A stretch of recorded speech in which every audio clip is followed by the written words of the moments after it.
On today's show, Bruce Vilas from Bright Side of the Sun and I talk about the Suns' starting lineup concerns and if someone needs to head to the bench, plus just how much the Phoenix Suns miss Dillon Brooks and some expansion draft concerns. Who are the players you would save from an expansion draft? We'll talk about that and much more in this edition of Locked On Phoenix Suns.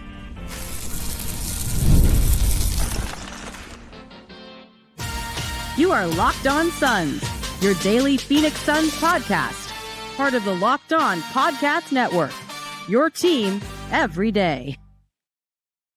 Welcome back into Locked On Phoenix Suns. I'm your host, Benjamin Garcia, host of the Ben Garcia Show, Monday, Wednesdays, and Fridays at 8 a.m. streaming on YouTube, talking all things Arizona sports, plus a credentialed Phoenix Suns media member covering your Phoenix Suns 365 days out of the calendar year for the number one sports podcast network on the planet, the Locked On Podcast Network. Wherever you may be viewing, watching, consuming Locked On Phoenix Suns, appreciate you making myself and the show a part of your day. Reminder that Locked On Phoenix Suns is free and available on all platforms, including YouTube. So hit that follow, subscribe button to do what thousands of Suns fans have already done to come every day and get Locked On the Phoenix Suns right here each and every day. Today's episode is brought to you by 5 Hour Energy. 5 Hour Energy. Have your cake and drink it too. Birthday cake flavor is back. No fork needed. Vanilla-y cakey flavor, a caffeinated kick, and no sugar. It's party time. Order now at 5hourenergy.com or Amazon.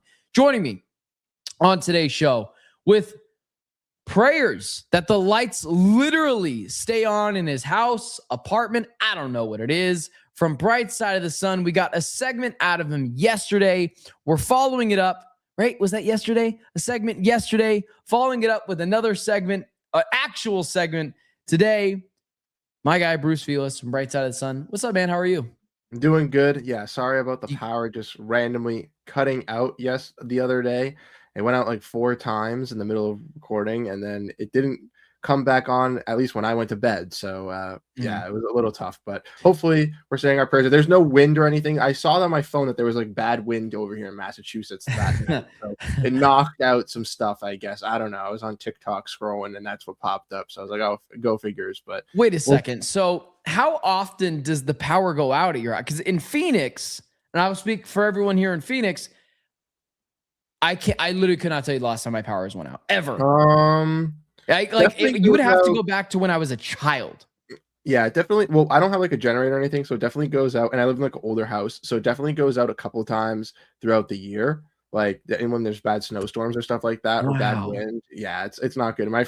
One of my friends also, like in the neighborhood, I texted him and his power went out too. So it wasn't just me. It was some area of my side of town that apparently lost power. So it wasn't great. Okay. All right. So I'm assuming there's a hamster somewhere in the middle of Boston losing its mind on a wheel and just one day faded and the power went out over in Boston. That's crazy. I literally, maybe leave a comment down below. Let me know if the power goes out for you guys. The power has literally never gone out for me in my entire life. So since I was like 6 years old, but all right. I don't know. That's crazy. Anyways, moving on to more pressing matters. The Phoenix Suns are riding a little bit of a losing streak. This is why, Bruce, when Devin Booker and Jalen Green were doing their thing for a few games, I put out that the teams that we're facing, defensively speaking, were some of the worst defensive teams in the NBA. And just so we're clear, I don't think this is an indictment on Jalen Green or an indictment on Devin Booker. I just said, let's not over-evaluate what they're doing and put unfair expectations on them. And then lo and behold, they kicked the hell out of the Toronto Raptors. Both guys played well, and then they lost that game. But since then, back-to-back games against really good defenses, 2 teams that have honestly over the last couple of years kind of eaten the lunch of the Phoenix Suns. And I think part of it isn't like just Jalen Green chucking up shots. I don't think it's all Devin Booker struggling in the fourth quarter. I think some of this falls on Jordan Knott, where you see a team like the Minnesota Timberwolves that can roll out Rudy Gobert, Naz Reid, Jaden McDaniels. Like, they're a big, big team, man. When Anthony Edwards is there, it's another guy that can guard 1 through 3 for sure. Most nights 1 through 4.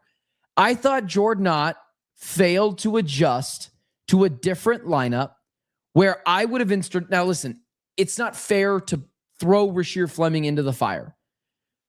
But at some point, you just got to throw the 6'9" guy out there with the 7'3" wingspan and send, I wouldn't do this, but send Colin Gillespie to the bench because there's just not enough ball for those three guys to all cook when I think that they all need the ball in their hands because they're all playmakers, Bruce. Do you agree with that assessment, or do you think this 3-guard lineup can work in any capacity? Because to be honest, I've been against it from the jump. If you're going to bench Green, bench Green. If you're going to bench Colin, bench Colin. Put someone out there with Book. Find a way to get better to supplement everyone defensively. What are your thoughts on that? Yeah, I definitely agree with the 3-guard lineup not being very viable for this team. And obviously, when Dillon Brooks does come back with this squad, we won't have to deal with it as much. But for the time being, I do think some sort of adjustment does need to come into play because, like you mentioned, a lot of the times with the 3-guard lineup, and we talked about this the last time when I had my little segment before my power went out, the ball was very stagnant with this team. And Colin Gillespie kind of sits in the corner sometimes, doesn't really get many opportunities. And it really just isn't really helping the fluidity of the game for the team. And I do think them kind of adjusting specifically because they do have so many wings. I know they have Rasheer Fleming, Ryan Dunn got some more minutes. They have Haywood Highsmith. They have Amir Coffey. They have guys that they can kind of supplement some of those minutes for to be able to move Colin to the bench and maybe look at a different lineup with maybe even starting someone like Grayson Allen or something like that too. I know he's a little bit more of a guard, but with his little bit of a bigger frame and his ability to play on the wing and off the ball a little bit better, I think that could be good for the Suns to look at as well. What do you think, like, if we're throwing it out there, without Dillon Brooks, because you said, for the time being, with no Dillon Brooks. And I'm like, well, the time being has been 2 weeks now, and we've still got at minimum 2 more to go. Like, that's kind of a large portion of time. A 2-part question here. What would your starting lineup look like tomorrow? For some reason, I'm blanking on who it is that they're playing tomorrow. The Spurs. Oh, God. I heard that today on the radio when I was listening to our guy John Voida on the radio. They've got the Spurs coming up tomorrow.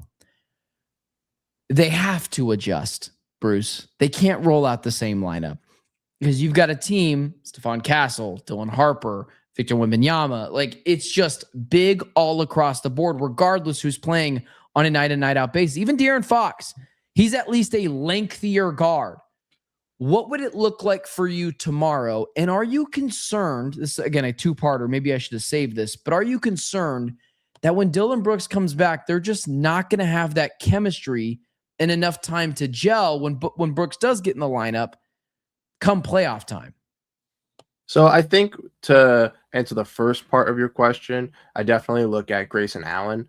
I know you mentioned Rasheer Fleming a little bit, but I think maybe throwing the rookie into that. Grayson's totally fair. I think what you're going to say is totally fair. Yeah. Yeah. I think Grayson, kind of just because of that veteran leadership, him and Royce O'Neal, to me this season, have proved me wrong multiple times on their ability to be great veterans within this roster and kind of doing the dirty work and being able to help out in other areas. So I do think adding a guy like Grayson Allen into that lineup would be pretty suitable alongside Devin Booker if he does play. I know him and Royce are questionable heading into that game, so that could also, maybe impact how the Suns go into this Spurs game, But I do think that maybe adding Grayson there could be good. And then to answer your second part, I think when Dillon Brooks does come back, obviously, like we saw with Jalen Green, there were some quarrels when he started to get back into the lineup there, and then he found his rhythm kind of, like you mentioned, over that stretch last week, and then kind of towards the end of this week has kind of had some trouble. So maybe a guy like Dillon Brooks will have some of those struggles early on. But I do think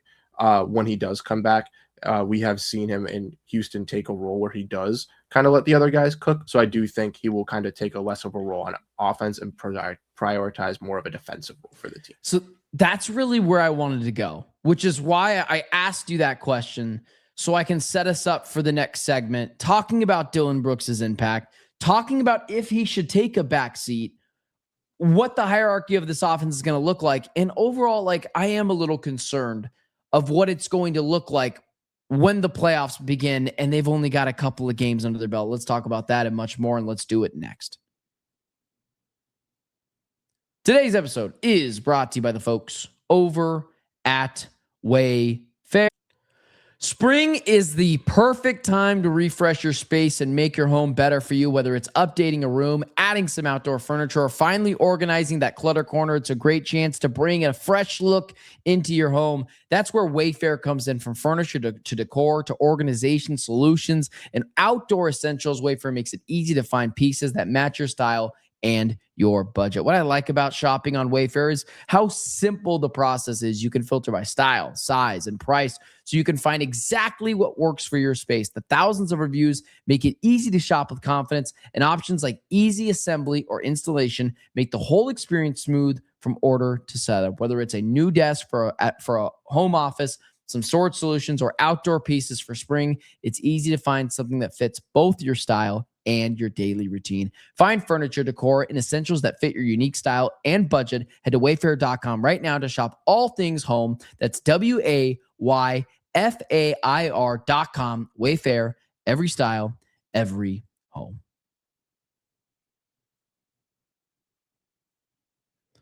Also, guys, just that reminder, we did launch our Everydayer Club. We appreciate guys' continuous support, but join the Everydayer Club now with code MARCH and get your first month free. If you sign up before the NCAA tournament tips off this Thursday, that is when you're listening to this, or tonight, late on Wednesday, be careful. It's catching up on you. You can compete against me and our men's and women's bracket pools on Discord. The winner in each will get $100 in Locked On merch.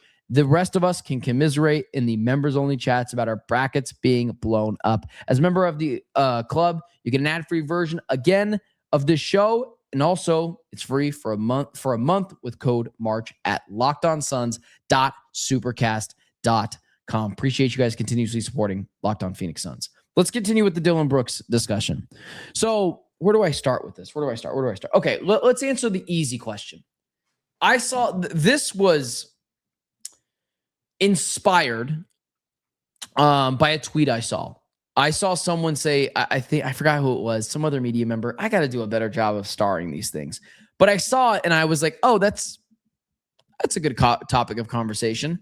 Someone put out there that it's disappointing just how much the Suns miss Dillon Brooks. And I'm paraphrasing, of course. The fact that they can't supplement his edginess, his fierceness, his competitiveness elsewhere. And I'll tell you why I don't really subscribe into that notion, because would it be disappointing to the Oklahoma City Thunder that they can't score the ball a ton without SGA? Like, you lose star players, you're going to lose what they do. That's literally what an injury does. Victor Wembanyama, it's like, oh, I really wish the Spurs and didn't rely so much on Victor Wembanyama's size. It's like he's a 7'4" freak. We knew this. Are you surprised by just how much the Suns have missed Dillon Brooks? Because I got to tell you, I'm not super surprised. I'm disappointed in the way that they've handled it, especially over the last couple of weeks. One, they're shooting poorly from the field. Kellen Olson put that out in an Arizona Sports story a couple of days ago. Since February, they're shooting one of the worst percentages in the league. I think it was 43%. I'm not that surprised. Are you?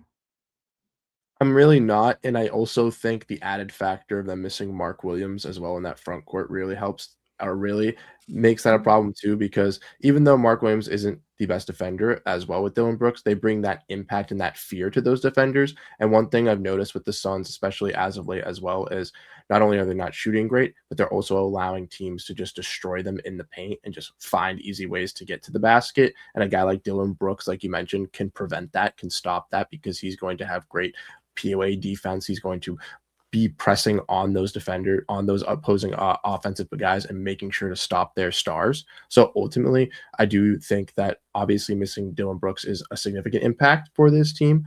Can they really replicate it is kind of hard. I think guys like maybe Jordan Goodwin can kind of replicate it with his knack to be an offensive rebounder and kind of bring that presence. A guy like Rasheer Fleming, like we've mentioned, has brought it in some places as well. Ryan Dunn, I know he hasn't really played as much recently. He did get some playing time the other night, but in Toronto and in Boston, he didn't really get playing time with guys like Haywood Highsmith and Amir Coffey getting minutes. So they've tried to give them some extra edge with going deeper in the rotation, but ultimately, like you mentioned, replicating a star is just hard to do because the star is the star of the team. You know what I mean? And Dillon Brooks this season is definitely that second budding case right behind a guy in Devin Booker. I guess it has bothered me. Like last night, Dillon Brooks said some things about the Minnesota Timberwolves that, like, I'm going to be honest with you, I wish Dillon wouldn't do, like, poke the bear. But, like, that's what you get in Dillon. You get all the great stuff, and then there's this 10 to 15% of Dillon Brooks. You're like, okay, Dillon, you're talking too much now. And so the Suns had to have known that the Timberwolves, who already, I think, match up with them really well. I think the Suns can beat the Timberwolves. I think it'd be tough, but I think they do. I think the Timberwolves just match up really well with them. But to be fair, the Timberwolves match up really well with a lot of teams because of their size. Rudy Gobert is kind of an we'll see in every playoff series. But they had to have known that the Timberwolves were going to come out with a little bit more of an edge after the things Dillon Brooks said. And the Suns just got punked. And so I'm not surprised that they've missed Dillon Brooks so much, but I am surprised a little bit the inability to continue with that identity. Because, like, Anthony Edwards is out last night.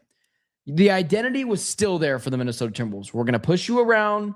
We're going to get to our spots, mid-range, Julius Randle style. Jaden McDaniels is going to throw the ball at Devin Booker. Like, that's what they do.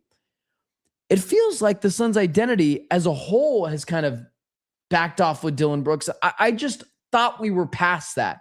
You attribute that more to they're just kind of small right now, and I think that's probably the right way to go. I guess the Dillon Brooks impact then kind of gets put to the side. You kind of lean more of they're just really small, and they keep getting smaller with injuries. Yeah, and it's kind of tough to go deeper into this rotation as well. Like, they've tried their best, and Haywood Highsmith, like, I have to give him credit in that game when I was there in Boston. He did his best to hit those threes. We had 16 points for the Suns. Was very, very solid for them in that game as well. And even guys like Rasheer Fleming and Royce O'Neal are making good plays. Malawach was trying his best. Like, I have to give these guys credit for like, especially the young guys, for kind of trying to step up. It also doesn't help that, like you mentioned, in the beginning half of this road trip, it was a little bit of easier teams, right? Like, they played the Pacers, they played the Bucks, and now they're getting into the tougher stretch going against some really good teams that have a lot of size, right? Like the Celtics have guys like even Namish Keita, who not a lot of people know, like, he's been really good this season for them. And other guys like on the Timberwolves, like you mentioned, like Rudy Gobert and Julius Randle are just going to really impact them down low. And it's just going to be tough, I guess, for some of those guys to really step up to fill in that role. When we talk about Dillon Brooks, we're kind of bleeding into I don't think it's a hot take, man, to say that Dillon Brooks is the second best player on this Suns team this year. I actually don't think I don't even think there is a segment of the fan base that is ride or die Jalen Green, and that is awesome. There's not a world right now where he's the second best player on the Suns. And I think most Jalen Green fans would say that. So let's say this. I don't want to argue about the hierarchy of the offense and who should be the third go-to guy. I don't want to piss people off with my opinion on it. When Dillon Brooks comes back, you mentioned, and I agree with you, it's one of the reasons why he became a really good three-point shooter over the last 2 seasons with the Rockets. Taking a step back, finding a role, and mastering that three-point jumper. Should he, though? Should he take a step back in the offense when he comes back? Are you worried about the fit, dude? Because in that starting lineup, it's been a lot of mano-a-mano hero ball, and Dillon Brooks likes his ISOs. Are you worried about the fit of Booker, Green, and Brooks, where the same concerns with Colin, they all kind of need the ball in their hands to make an impact. Now, Dillon's a better defender than both of those guys. I guess I shouldn't ask you who should be the second guy. Who should be the 1B behind Devin Booker? My question is more so, how do you think that's going to look? Because I'm really concerned, Bruce. I think he's going to come back. They're not going to have enough time together. They're going to get to the playoffs. And I'm worried it's going to bite them in the ass in a 2-game sample size in a play-in game. What about you? So I think they're going to be a little bit better. I do think that obviously when Brooks does come back, he's going to want some of his shots. And I do think that will be a little bit of an issue. But I do think as time kind of goes on, Booker is going to obviously assume back into that point guard position where he's been kind of dominating all season, being a pretty good passer. And I think with Jalen Green working off the ball and having Dillon Brooks as that kind of option as well, being that secondary like scorer, if he has the ball working his ISOs, could benefit for the Suns to use some downhill attack moves where they could get Jalen Green getting to the cup and actually looking at his game where he's thriving at scoring at the rim, which he could do a little bit better than maybe trying to jack up some of those 3-pointers, which I think could make it a little bit easier. But I would definitely be a little bit concerned going into it. But I do think that over time, a guy like Dillon Brooks is going to kind of go back into that role, like we mentioned, like with the Rockets, where he's going to recognize that if a guy like Booker or a guy like Green is kind of heating up, he can kind of take that back seat. Or maybe even if it's a guy like Grayson Allen that's maybe heating up from the bench and they kind of throw him in the lineup at some point and they maybe kind of give one of those, maybe they give Green a rest, then I think he'd allow that to happen as well. Really quickly before we move on to the other segment, I totally believe, and I've said this for a couple of different times, Jalen Green needs to be featured more as a slasher. Mm-hmm. I'm not going to dive super deep into it. I'll just say that. Can you do that with two guys who dominate the mid-range and a guy in Mark Williams who hovers around the rim a lot? Is that going to fit?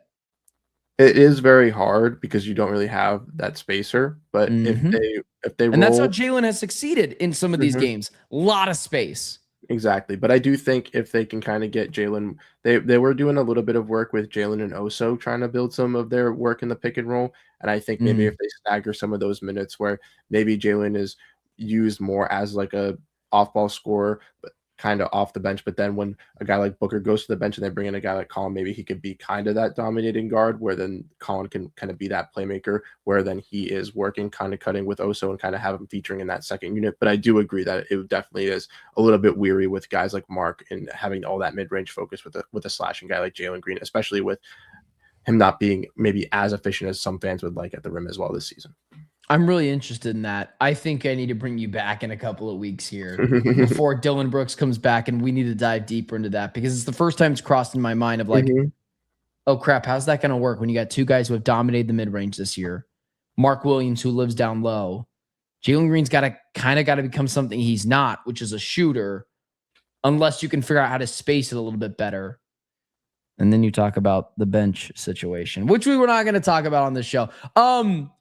I moved this to the final segment because it's statistically the time when we have the least amount of viewers because people just tune out sometimes. Because I know my list is going to piss people off, and I don't want to do that, but I want to be honest. Let's talk about our expansion draft concerns. Who are the 8 guys you would save from being drafted to the Seattle Supersonics and whoever the heck Las Vegas wants to name themselves? Let's talk about that next. Today's episode is brought to you by the folks over at ZocDoc. Finding a doctor you actually like can feel like discovering a diamond in the rough. Sure, you want someone who's a network nearby and has availability, but you also want a doctor who listens and makes you feel comfortable and explains things clearly. This kind of doctor exists, and finding them is easy with ZocDoc. ZocDoc is a free app and website that helps you find and book high-quality in-network doctors so you can find someone you love without all the hassle. We're talking about booking in-network appointments with more than 150,000 providers across all 50 states, covering over 200 specialties from primary care to dentistry to dermatology and eye care. Listen, I'll admit it. I put off going to doctor's appointments all the time, longer than I should, actually. Between work, life, and everything else, it's easy to delay, but ZocDoc makes the process simple. You can search by specialty or symptom and actually build a team that works for you. Stop putting off those doctor's appointments. Go to ZocDoc.com/LockedOnNBA to find and instantly book a doctor you love today. That's ZocDoc.com/LockedOnNBA.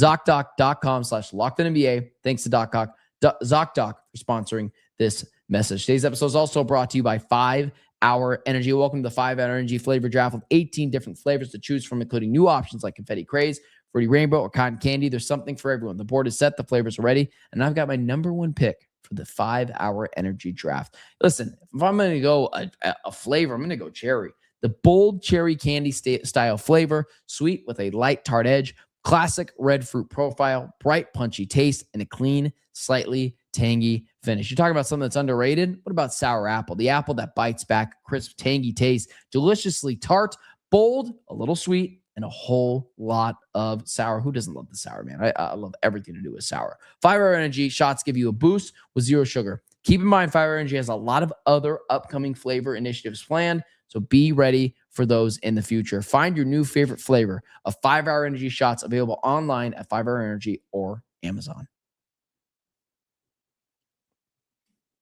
All right, Bruce, this is going to piss a lot of people off, but it's statistically when the least amount of people are watching the show. We know that it's going to happen. Just so we're clear, actually, let's have this discussion before we piss off people. Are you in favor of expansion? I will tell you really quickly, no. I think it's stupid. I don't care that Seattle doesn't have a team. Well, Ben, what about the Seahawks? They lost their team. It's not my team. I don't care. I'm not going to act like I care. I don't care. Does Vegas need another team? I don't think so. No, I don't care.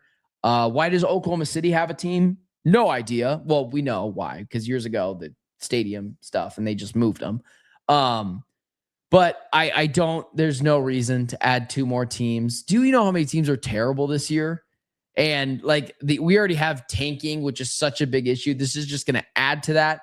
I don't think more always means better. I think less and exclusivity is a real thing. I'm against it, but it's going to happen. So I'm not going to rail on it for much longer. What are your thoughts? You want to add a team in freaking Montana next, Bruce? No, I mean, I'm on the complete opposite side, but for the only reason that because you're stupid. That's why. I think that there are a lot of players that unfortunately don't get opportunities in the NBA after certain contracts. And I think that, and they are forced to go to Europe. And yes, maybe they're not the best NBA players, right? But they're good enough to be better in Europe and better in the G League, but maybe not like a starter. I know a Nigel Hayes Davis fan when I see it. Not even Nigel I know Hayes Nigel Hayes Davis guy when I see it. No, I'm just kidding. Continue. But like Lonnie Walker was one from the Celtics a couple years ago. Oh yeah, he sucks. He's not that great, but like I think he would be deserving of, being better than Europe. And there's a couple of other guys around there that I think could get off opportunities like that. Do I think every European player coming over the league is going to be fantastic? No, because like you said, Nigel Hayes Davis was not great. He's not in the NBA anymore, but not even after a full season. But I do think that adding 2 more teams, especially when every other team has had an expansion since, I think it's necessary. Yeah, all I heard was blah, blah, blah. You want a team in Montana. You want a team in Idaho. When does it stop for you, Bruce? You want to play in a different time zone in Hawaii? Okay, we'll the Hawaii Alohas will be the next team, according to Bruce. I mean, I get it. Whatever. Like I have an opinion on it, but it's not that strong. Whatever. I don't care that much. I think expansion drafts are also stupid, but whatever. Moving on. If an expansion draft happens, just so we're clear, you can't protect players who have expiring contracts. So technically, I can't protect Colin Gillespie, but that's not the exercise I want to do. I understand that I can't protect Colin Gillespie, or who's the other one on my list? Whatever. I can't expect, Jordan Goodwin. I can't protect those players. That's not the thought exercise that I want to do. The thought exercise is not the 8 best player on the Suns. Who are the 8 players that I would save? I want to go last because statistically we'll have the least amount of people listening, and I am done hearing, I hate this player. Go. Who's your 8 players? So I wrote for Brightside, and I did something similar. Someone commented on the Twitter page, like, "Oh, you can't keep this player. He's an unrestricted." I was like, "Yeah, for the exercise." I know. We covered the league. We know, exactly. Man. We're just trying to have some fun. Exactly. And then someone legitimately commented about something else that I said in one of the rules. It was dumb. But my 8 that I'm going to be keeping are Devin Booker, Colin Gillespie, Dillon Brooks, Rasheer Fleming, Kaman Malawach, Jalen Green, Grayson Allen, and Oso Ighodaro. How dare you not keep Ryan Dunn? No, I'm just kidding. Is there anyone on that list that you're like, oh, that's a little controversial? Here's why I selected them. Yes. So I had 5 guaranteed locks, and those were Devin Booker, Colin Gillespie, Dillon Brooks, Kaman Malawach, and Rasheer Fleming. I think those are kind of self-explanatory on why. And then I had highly considerable, which were ones that like some people could consider. I would definitely consider that was Jalen Green, Grayson Allen, Oso Ighodaro, Ryan Dunn, Royce O'Neal, Jordan Goodwin, and Mark Williams. So I'm sure that the people that also that aren't on my list that are in your list would be in that tier as well, right? Yeah, yes. Our list is a little different. You know my list, but I'm still putting it off. Why do you not have Jalen Green in the locks category? So with Jalen Green, enlighten me, Bruce. Enlighten me. So the one thing that we've kind of seen with Jalen Green is that when he plays alongside Devin Booker, there has been some great success with them, but there's also been some not great success where they get very stagnant and don't play make. So my kind of opinion with it is I could see if you were a team like the Suns who at the offseason when they did try to deal with the Rockets was no secret that they tried to look to move Jalen Green in a third team before they eventually then just took the package. Seems like they could maybe look to get rid of him. Now, the only reason why I said to keep him and why I think would be great is one, to still keep the investment, but two, also for the fact that if they were to lose him, you get I believe a like TPE of the salary that the player would be guaranteed. And with the Suns having a $30 million tradable salary with tell me what the draft TPE cap, is, just for the audience. a traded player exception. So basically, you would get you would get the trade exception of the value of the salary in return. I just wanted to say it for the audience, for the people that don't know. Sorry. Yeah. So like they would get like a $30 million TPE, and for that to be traded with no draft picks would be very hard for the Suns, in my opinion. So therefore, I would rather keep the investment because I think that you could at least get something for Jalen Green instead of having to just lose him for nothing and then trade additional assets to get off the salary to bring someone else back in. It's a good point.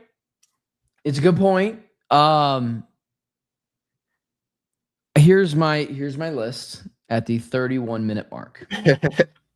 Devin Booker, Colin Gillespie, Dillon Brooks, Oso Ighodaro, Kaman Malawach, Rasheer Fleming, Grayson Allen, Jordan Goodwin. There is no Jalen Green on that list. I am going to stick to my guns. Well, here, let me tell you why. Jordan Goodwin, style of play, also doesn't make $34 million. I think he's gonna be a cheaper asset. Again, I know the trade player exception. Again, there are some ways to work around that. Someone drafts your player. Obviously, you're not just going to be held in the dark for everything. It's not a great place to be, but there's some way to kind of get it figured out. But with that being said, Devin Booker, Colin Gillespie, Dillon Brooks, Oso Ighodaro, Kaman Malawach, Rasheer Fleming, Grayson Allen. Let me just be really brief. Devin Booker, no explanation. Colin Gillespie makes $2 million, and in free agency, I think Jalen Green has actually been costing him some money recently with those three guys playing together. I don't think he's going to get a crazy deal. Plus, he's capped at a certain number he can get. I think it's $55 million. Dillon Brooks, Oso Ighodaro, I think, has taken a massive leap this year, and he's young and he's cheap. Kaman Malawach, Rasheer Fleming, you can't dump those investments right now.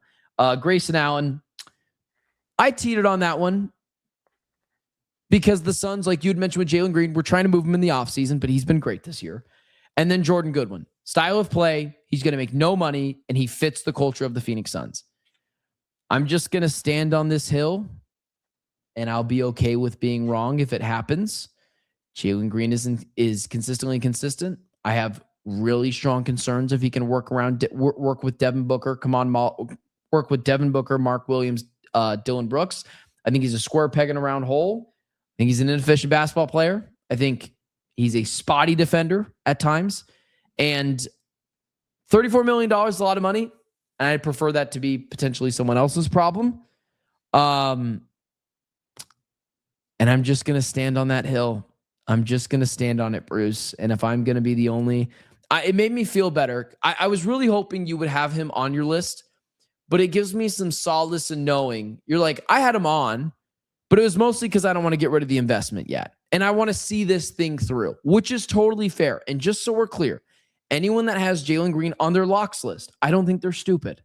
I just have a fundamental disagreement of how to build a basketball team. 1 minute, I'll let you take it from there. If there's anything you would take from that. Yeah, I mean, Jordan. Do you think one of those teams would take Jalen Green? I'm sorry. Do you think one of those teams would take Jalen Green if he was available? I think so. I think that when I truly think that when we get down to the expansion draft, the players that are going to be available are going Not to great. be Yeah, they're going to be not really great, bad. or they're going to be players that are on contracts that teams necessarily don't want to pay anymore. Yep. And I think that's where and that's where I'm at. That's where I'm at with Jalen. Just so we're clear, I want to take that back. You're right. He would absolutely get drafted. He would absolutely get taken. So sorry, you're right. Anyways, I'll let you finish. I cut you off. And then all I was going to say is with your list, with Jordan Goodwin, he was on my list as well, highly considerable just because of his style of play and for how of a great piece he has been.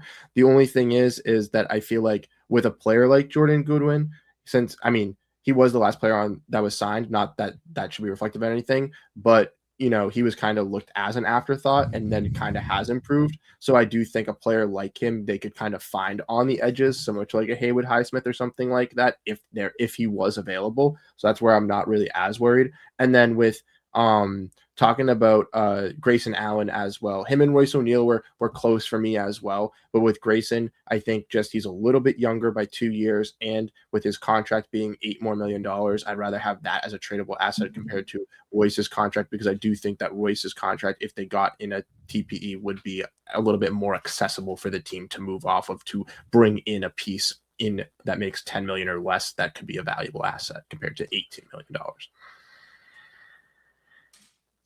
I'm just preparing myself for Ben. You hate Jalen Green. I'm just preparing myself for the comments. This is the thing, though. The expansion draft, it's not expected to happen to the earliest 28, 2029. And yeah, it's gonna be a while. In my article I wrote too is we don't know who's going to be on the roster at this point in 28, 2029, right? There could be guys that are signed long-term. There could be guys that have been traded from this team. I would expect Devin Booker would be on this team, and I'm expecting some other handfuls like a Rashear Fleming, Kaman Malawach if they pan out, but I wouldn't guarantee and say that, Dillon Brooks or Mark Williams or Amir Coffey or any of those guys. I mean, I'm sure you could pick other ones as well. Grayson, like I wouldn't say in 3 years confidently that they could be on this roster. So I still feel like there's a lot of flexibility that could come into play before the Suns really do have to decide. But I do love doing this exercise because it was fun to talk about as well. Bruce Velas, Bright Side of the Sun, contributor over there. Go check out his stuff. Not the promptest guy. Sometimes his lights are just gonna go out, and I just have to deal with it. Hard worker over here, just hoping Bruce shows up. Literally hoping he just keeps the light. With that being said, check out his work. Hit that like, share, subscribe button. Thank you so much for tuning into Locked On Phoenix Suns. We went a little long today. You're welcome. Treat it as like bonus content, if you will. With that being said, I will talk to you guys tomorrow. Post Suns Spurs. And for the love of God, I hope we are talking about a Suns win, because I think this fan base is about to explode. See you guys tomorrow.